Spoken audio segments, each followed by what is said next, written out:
বিভৎস গরম লাগছে। এতক্ষণে রান্না বান্না হলো, ভাত বসিয়েছি। এখন বাজে হচ্ছে 11:15 মতো। আমার শাশুড়ি মা বলতেন যে 11:15 মানে 12টার পর আর ভাত বসাতে নেই। তো সেই জন্য চেষ্টা করি 12টার মধ্যে ভাতটা বসিয়ে দেওয়া। আর এখন দুবেলার ভাত একসঙ্গে করে রাখছি, কারণ রাতে আমরা জল ঢালা ভাত খাচ্ছি। এখন রাতে আর রুটি খাচ্ছি না, আমরা নর্মালি রাতে রুটি খাই, কিন্তু এখন আর রাতে রুটি খাচ্ছি না, এখন ভাতই খাচ্ছি।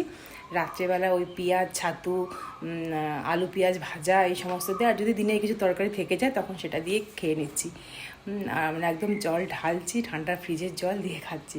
এত গরম না, আমার কী বলবো, তরকারিপাতি খেতে ইচ্ছা করছে না। পটল তো আনতে একদম পুরোপুরি বারণ করে দিয়েছে, বাবাকে পটল আনবে না। পটল না আমার মেয়ে খেতে চাইছে, আমার তো ভালোই লাগে না পটল, আর না ওর বাবা খেতে চাইছে। তো পটল বন্ধ করে দিয়েছি। ওই ঝিঙে, খেড়ো, এখন এই সমস্ত কিছু আনা হচ্ছে, পেঁপে, এই সমস্ত কিছু রান্নাবান্না এখন চলছে। লাউ মানে ঠান্ডা ঠান্ডা যেগুলো খাবার, সেই সমস্ত কিছু রান্নাবান্না করছি। তো রান্না হয়েছে, এবার আমের চাটনি করব। তো আমটা কাটবো, ভাত বসিয়ে দিয়েছি, আমের চাটনিটা হয়ে গেলে আমার রান্না কমপ্লিট। তো মোটামুটি 12টার মধ্যে রান্না হয়ে গেছে, শুধু আমের চাটনিটা বাকি আছে। তো চলো আবার পরে দেখা হচ্ছে।